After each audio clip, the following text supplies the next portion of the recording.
Because the relationship does not resolve itself sexually, desire can remain suspended and sometimes become very powerful. There is a kind of sweetness in longing. Sexual love adds another dimension. It can bring intense physical pleasure, vulnerability, excitement, bonding, and a feeling of complete bodily intimacy. But sexual intercourse itself is usually episodic. The intensity rises and then falls. The emotional relationship surrounding it can last much longer. So, philosophically, I would put it this way. Platonic love can make the beloved an object of contemplation and longing. Sexual love can make the beloved both an object of longing and a source of bodily intimacy. But there is an important point. Sex does not necessarily make love deeper, and abstaining from sex does not necessarily make love purer. The real question is what the two people experience between them. A couple can have extraordinary sexual intimacy with very little love, while another couple can experience profound tenderness without intercourse. And perhaps the most beautiful relationship is not necessarily the purely platonic one or the purely sexual one, but one in which desire, tenderness, friendship, admiration, and sexuality all reinforce one another without any one of them dominating the relationship. I'm curious about your philosophical angle, though. When you say pure love, do you mean that sexual desire somehow diminishes the purity of love? Or do you mean that love without sex can sometimes feel emotionally deeper? Now, I understand what you were trying to get me to see, and I think your example exposes something my first answer missed. You are not really asking, is love better than sex? You are asking something more subtle. Where does the greatest concentration of erotic emotional pleasure occur? Before physical consummation or after it? And that changes the whole discussion. Consider your first pair. The boy and girl see each other from a distance. They cannot speak freely. They don't know whether the other person feels the same thing. A glance becomes enormously significant. A possible meeting is imagined long before it happens. The uncertainty itself produces excitement. Then eventually they speak. A tiny gesture, a touch, even standing close to one another carries an enormous emotional charge because so much desire has accumulated without being discharged. This is psychologically fascinating. The pleasure isn't merely in the girl. It is in the anticipation of the girl. The mind fills the absence, and sometimes the imagined experience becomes more intense than the eventual physical experience could possibly be. That is why obstacles can paradoxically intensify romantic attachment. Distance, parental opposition, social restrictions, uncertainty, waiting. All of these can create a psychological space in which desire grows. The beloved becomes almost mythical. Now compare your modern couple. Their sequence is almost reversed. They meet, communicate immediately, flirt, establish mutual attraction, become physically intimate relatively quickly. Here, uncertainty collapses much faster. The pleasure is therefore concentrated more heavily in experience rather than anticipation. And this gives us a very interesting distinction. The first relationship concentrates pleasure in longing. The second concentrates pleasure in consummation. Neither is simply more pleasurable. They are different architectures of pleasure. But here is where I would go one step beyond your example. The deepest difference is not sex versus no sex. It is anticipatory pleasure versus consummatory pleasure. Human beings can derive enormous pleasure from anticipation. In fact, the brain's reward system is heavily involved in wanting, seeking, expecting, and imagining, not merely in receiving the final reward. Suppose the first couple spends 6 months thinking, open quote, will she look at me tomorrow? Does he really like me? Will I be able to speak to her? What would it feel like to hold her hand?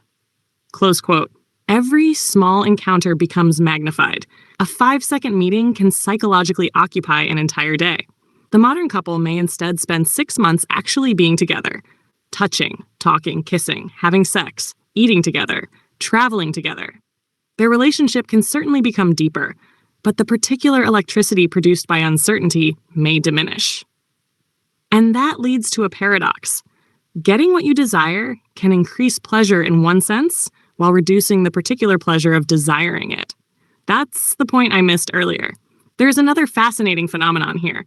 Scarcity can increase subjective value. If something is constantly available, the mind can habituate to it.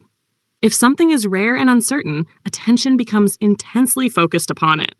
This is not limited to romance. It happens with food, music, achievement, money, status, even knowledge. The inaccessible object can become psychologically enormous. So in your first story, the boy may not merely love the girl. He may gradually become attached to the entire emotional drama surrounding the girl. The window, the glances, the waiting, the possibility, the danger of rejection, the parental opposition, the eventual victory. The relationship becomes a story. The modern couple may have less of that particular drama because access is easier, but they may possess something the first couple lacked: the possibility of discovering one another through actual sustained experience rather than imagination. And here's the really important philosophical point. Imagination can produce an intensity that reality cannot always sustain. Before consummation, the beloved is partly created by imagination. After consummation, the real person appears. And the real person has habits, moods, imperfections, boredom, selfishness, tenderness, humor, weaknesses, physical realities, all the things imagination conveniently leaves out. So the first kind of love may have greater romantic intensity, while the second may have greater experiential intimacy. And if you ask me which one contains the more concentrated pleasure, I would actually say the period immediately before fulfillment can sometimes contain the highest concentration of emotional, erotic excitement. Not necessarily because it is purer, but because desire, uncertainty, imagination, and hope are simultaneously active. Once the desired experience becomes repeatedly available, the psychological system changes. Desire can become less explosive and more familiar. But, and this is crucial, mature love can then develop another kind of pleasure that anticipation cannot provide: the pleasure of knowing someone deeply and still wanting them. That is much more difficult. The young lovers at the window may experience an extraordinary fire of desire. The long-married lovers who still admire, touch, laugh with, and desire one another possess something different: desire that has survived knowledge. And perhaps that is the real progression: glance, imagination, longing, anticipation, encounter, consummation, familiarity, either boredom or deeper attachment. The great mystery of love is what happens at that final stage. Because the question is no longer, how intensely can I desire this person? It becomes, now that I know this person, rather than merely imagine this person, can desire remain alive? That, I think, is a much deeper question than simply love versus sex. Now we can make the comparison much sharper, because these are not simply two couples who love differently. They are creating pleasure through two completely different psychological mechanisms. In the first couple, the conversation itself becomes the relationship. They tell stories, tease one another, laugh, exchange memories, discuss ordinary life, discover each other's personality. The pleasure is distributed across many things: curiosity, companionship, humor, imagination, emotional recognition, anticipation, and affection.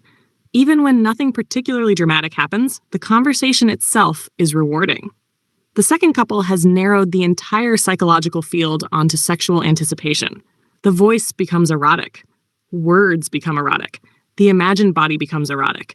Every conversation points toward the same destination: physical intimacy. So although both couples may spend 3 hours talking, the 3 hours are psychologically very different. For the first couple, the beloved becomes increasingly interesting. For the second couple, the beloved increasingly becomes sexually exciting. And that distinction matters enormously. The first couple is gradually building a multidimensional representation of a person. The boy discovers how she thinks, what makes her laugh, what frightens her, what memories she has, how she interprets life. She is becoming a whole psychological world to him. The second couple is building something closer to an erotic representation. Her voice, her imagined touch, her imagined reactions, and the anticipation of sexual contact become strongly associated with reward. Now comes the fascinating part. Which couple experiences more pleasure during those telephone conversations? It is quite possible that the second couple experiences the greater moment-to-moment intensity. Sexual anticipation can produce a very powerful physiological response. A voice, a phrase, or an imagined situation can immediately produce bodily arousal. But intensity is not the same thing as richness.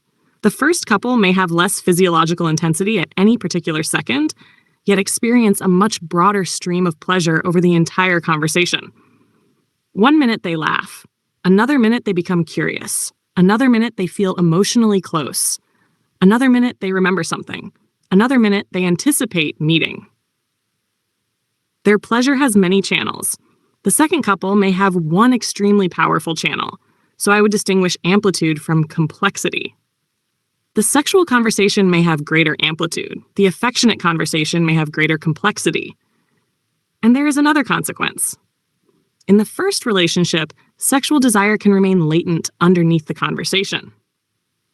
Every joke, pause, silence, or affectionate word can potentially acquire erotic meaning because the sexual possibility has not been exhausted. In the second relationship, sexuality has become the explicit subject itself. That can produce tremendous excitement, but it can also create habituation. If every conversation repeatedly stimulates the same system, the novelty may gradually decline. This is almost like music. Imagine one piece of music that repeatedly reaches an enormous crescendo. At first, the crescendo is overwhelming. But if the entire composition is crescendo, eventually the ear loses the contrast. Another piece may move quietly, suddenly become joyful, then melancholy, then intimate, then powerful. Its maximum volume may be lower, but its emotional landscape is much larger. That is how I would understand your two couples. And there is an even deeper issue. What happens after they finally meet? The first couple may discover that their emotional connection survives physical contact. If it does, sex can become an additional language inside an already rich relationship. The second couple faces a more interesting test. Once the sexual fantasy becomes reality, what remains when the immediate erotic tension disappears? If they discover that they genuinely enjoy talking, laughing, thinking, caring, and simply being together, then sexuality becomes integrated into a much larger relationship.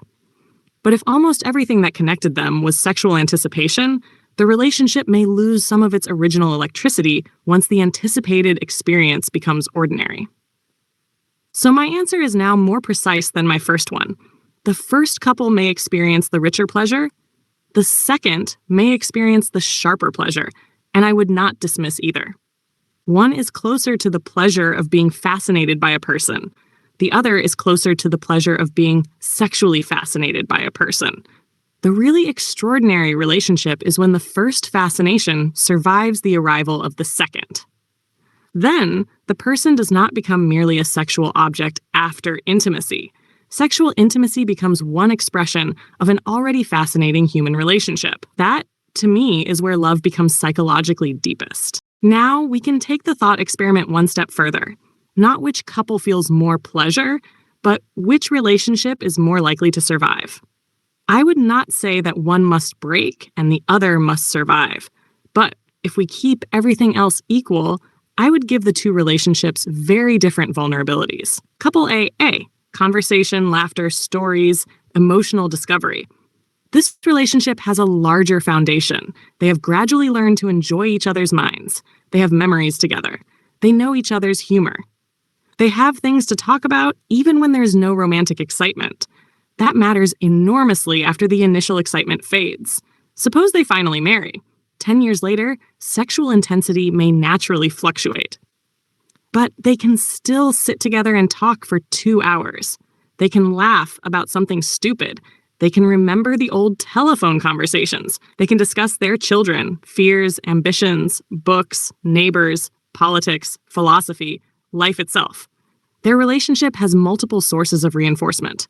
So if one source becomes weaker, the others can support the relationship. Couple B, sexual excitement is the central bond multiverse. This relationship can be extremely powerful at first. In fact, it may feel more intense than couple A, but it has a structural vulnerability. If most of the pleasure comes from sexual anticipation, then the relationship depends heavily on maintaining that particular form of excitement.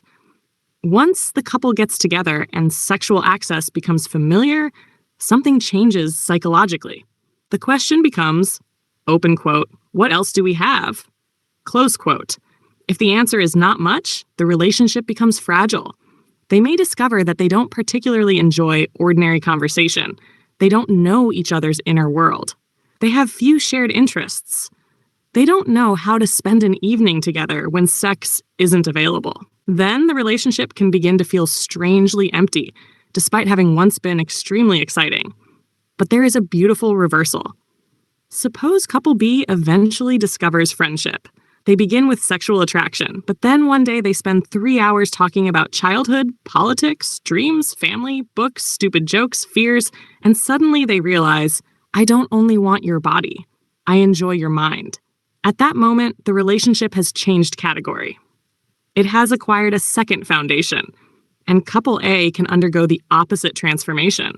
They begin with tenderness and conversation, but eventually sexual attraction becomes strong. If they integrate sexuality without losing the friendship, their relationship becomes multidimensional too. Couple B encounters reality much sooner, so the first relationship risks romantic idealization. The second risks erotic reduction. One danger is, open quote, you are the person I imagined, close quote. The other is, open quote, you are the person who excites me, close quote. Neither statement is enough for a lifelong relationship. The strongest relationship eventually reaches a third statement. Open quote, I know who you really are, including the ordinary and imperfect parts of you, and I still want to share my life with you. Close quote. That is why I would not ultimately predict survival based on whether a couple began with romance or sexuality. I would predict it based on whether the relationship can generate pleasure after the original source of excitement becomes ordinary. That's the real test. A relationship survives not because excitement never declines, but because when one form of pleasure declines, other forms of attachment are already strong enough to carry it forward. You are asking me to follow the relationship as a story of development and then diagnose why one couple separates while the other becomes stronger. So let me make the contrast very concrete. Couple 1, the relationship that falls apart. They begin with long, pleasant conversations. They laugh, tell stories, exchange personal experiences, and gradually become emotionally attached. At first, everything is beautiful, but then several mistakes begin. The boy's first mistake. He starts treating her availability as proof of love. Because she talks to him for hours, he assumes she will always be there. He stops making an effort to understand her and starts expecting her attention. The girl's mistake. She becomes emotionally dependent on the relationship. Her happiness begins to depend on whether he calls, how quickly he replies, and how much attention he gives her. Then another problem appears, idealization. They have spent so much time talking that each has constructed an image of the other. When they finally spend more time together in real life, the actual person does not perfectly match the imagined person. Instead of adjusting their expectations, they become disappointed. Then comes possessiveness. He asks, open quote, who were you talking to? Close quote. She asks, open quote, why didn't you call me? Close quote. A harmless friendship becomes suspicious. Then testing begins. She deliberately becomes distant to see whether he will chase her. He deliberately ignores her to see whether she will call him. Now they are no longer communicating. They are manipulating one another to obtain reassurance. Then comes resentment. He thinks, open quote, I give more than she gives. Close quote. She thinks, open quote, he doesn't understand me anymore, close quote. Neither says this honestly. Instead, they complain, withdraw, become cold, or provoke jealousy. Eventually, the relationship becomes a strange paradox. They still love each other, but being together has become painful. And that is where breakup becomes likely. The final mistake is often not the original mistake. It is the failure to repair the earlier mistakes. A small misunderstanding becomes a larger misunderstanding. The larger misunderstanding becomes resentment. Resentment becomes distrust. Distrust changes the way they interpret everything the other person does. Eventually, even a neutral action is interpreted negatively. The relationship collapses. Couple 2, the relationship that becomes stronger. Now take the same beginning, but change the behavior. The boy notices that she is becoming emotionally attached, so instead of trying to possess her, he gives her security without controlling her. He listens. He remembers what she tells him. He does not deliberately create jealousy. When there is a misunderstanding, he doesn't disappear. He says essentially, open quote, something seems wrong between us. Let's understand it. Close quote. The girl does something equally important. She does not make him prove his love every day. She doesn't constantly test him. She retains her own interests, friendships, and individuality. so neither person becomes psychologically dependent upon the other. Then another important thing happens. They learn how to disagree. This is enormously important. A strong relationship isn't one in which two people never quarrel. It is one in which a quarrel does not threaten the existence of the relationship. He can say, open quote, I disagree with you, close quote, without meaning, open quote, I don't love you, close quote. She can say, open quote, you hurt me, close quote, without meaning, open quote, our relationship is finished, close quote. That distinction is fundamental. Then they gradually discover each other's real personality. And here they do something the first couple failed to do.